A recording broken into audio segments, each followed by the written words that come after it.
Hey guys, प्रणाम आप सभी को। मैं आपको महाशिवरात्रि की व्रत कथा सुनाने जा रही हूँ। अगर आपको वीडियो पसंद आए तो लाइक करना, शेयर करना और सब्सक्राइब करना ना भूलना। बोले शिव गुरु महाराज की जय। મહાવત 14 મહાશિવરાત્રિ કહેવાય છે. આ પવિત્ર દિવસે ભાવિકો આખો દિવસ ઉપવાસ કે ફળાહાર કરી રાત્રે ભગવાન શંકરજીની બિલપત્રો વગેરેથી 4 પ્રહાર વિધિપૂર્વક પૂજા કરે છે અને રાતના જાગરણ કરે છે. એક પારગી પોતાની ઝૂંપડીમાંથી સવારના પહોરમાં ખભે તીર કામઠું ભરાવીને જંગલ તરફ શિકારની શોધમાં નીકળી પડ્યો. આ દિવસ મહાવત 14નો હતો એટલે શિવરાત્રિનું વ્રત કરતા ભાવિક નર-નારીઓ સવારના શિવ શિવ બોલતા આવતા જતા દેખાતા હતા. પારગીને શિવ શિવ સાંભળી નવાઈ લાગી. એ પણ સમજ્યા વગર વારે ઘડી એ શિવ શિવ બોલવા લાગ્યા. તે તો જે સામે મળે તેને મસ્કરી રૂપે શિવ શિવ કહેતો હતો. આમ તે અજાણપણે મસ્કરીમાં ભગવાનનું નામ લેતો હતો. શાસ્ત્રમાં કહ્યું છે કે ભગવાનનું નામ અજાણપણે કે મસ્કરીમાં અવળું સવળું બોલાઈ જાય તો પણ તેનું ફળ મળે છે. આજનો દિવસ મહાપવિત્ર હતો.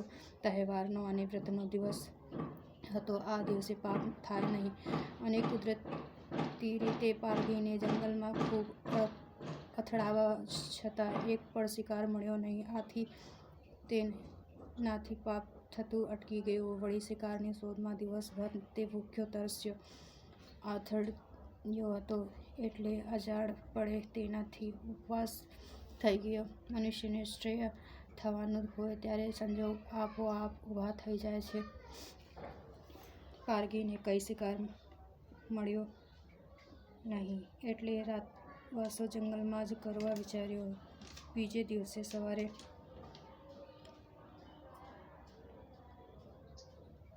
શિકાર કરી પોતે ઘેર જશે એમ વિચારી તે સાંજ પડ્યા એક સરોવર નજીક આવેલા બીલીના ઝાડ પર ચડીને બેસી ગયો. આ બીલી વૃક્ષ નીચે પુરાણું શિવલિંગ હતું ને તેના પર બેઠેલો પારગી આમ તેમ હાલતો હતો એટલે ઝાડ પરથી થોડા બીલીપત્રો નીચે ખરી પડતા હતા.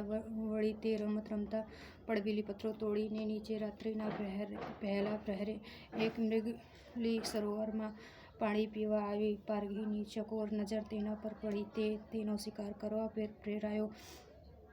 તેણે ખભા પરથી તીર કામઠું ઉતારી નિશાન તાકવાની તૈયારી કરી. પણ હલનચલન થવાથી બધું પાંદડા ખરી પડ્યા. અવાજ સાંભળી મૃગલી ચમકી ગઈ. પારગીને ઝાડ પર બેઠેલો જોતા જ તે ગભરાઈને કહેવા લાગી, હે પારગી,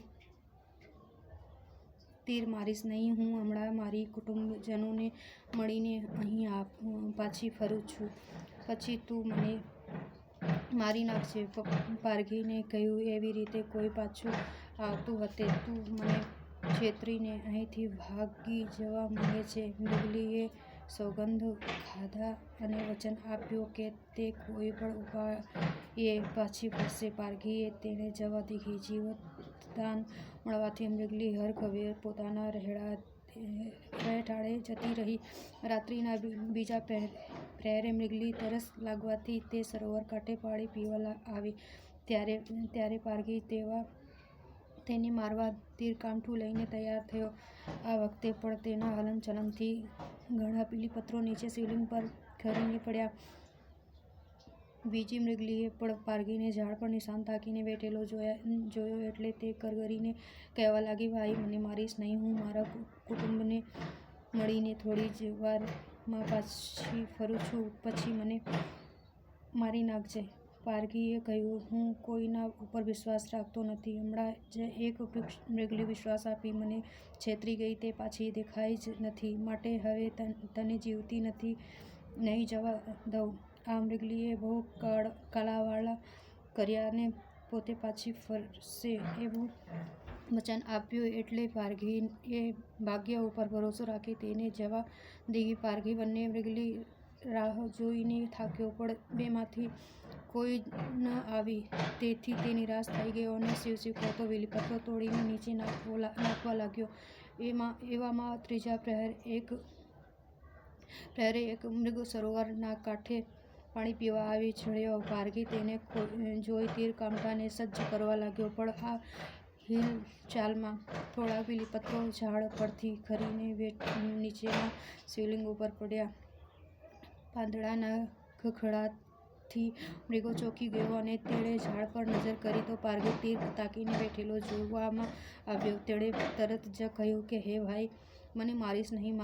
મારું આખું કુટુંબ મારા વિના ટળવળીને મરી જશે. તું મને થોડો સમય આપે તો હું બધાને મળીને અહીં પાછો આવું છું. પારઘીએ કહ્યું. થોડીવાર પહેલાં બે મૃગલીઓ પાછી આવવાનું બહાનું કાઢીને સોગંદ ખાઈને ગઈ છે, પણ હજુ સુધી કોઈ આવ્યું નથી.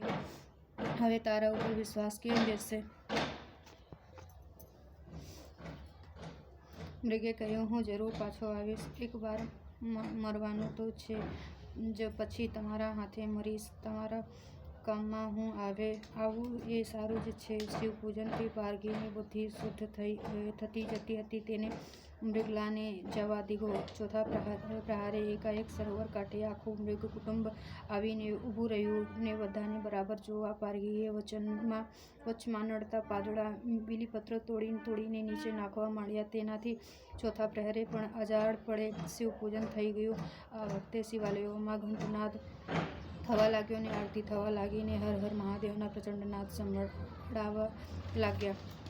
આ સાંભળી પારઘીને જ્ઞાન ઉપજ્યું અને તેણે મૃગલાને માર્યા નહીં. એણે કોઈ પણ પ્રાણીની હિંસા નહીં કરવાની પ્રતિજ્ઞા લીધી. તે સાથે જ દેવવિમાન ત્યાં ઉતર્યું ને દેવદૂતને પારઘી તથા મૃગલાઓને તેમાં બેસી જવા કહ્યું. પારઘીને શિવલોકમાં લઈ જવામાં આવ્યો અને મૃગલાઓને નક્ષત્રલોકમાં લઈ જવામાં આવ્યા. ત્યારથી મૃગશીર્ષ નક્ષત્ર પ્રસિદ્ધ થયું. હે મહાદેવ, જે તમારું વ્રત કરે, અજાણપણે નામ લે, પૂજન કરે, એ બધા પર તમે પ્રસન્ન થજો ને તેઓનો ઉદ્ધાર करजो। बोले शिव गुरु महाराज की जय। गाइस, अगर ये कथा आपको अच्छी लगे तो लाइक करना, शेयर करना और मुझे सपोर्ट करना, सब्सक्राइब भी करना।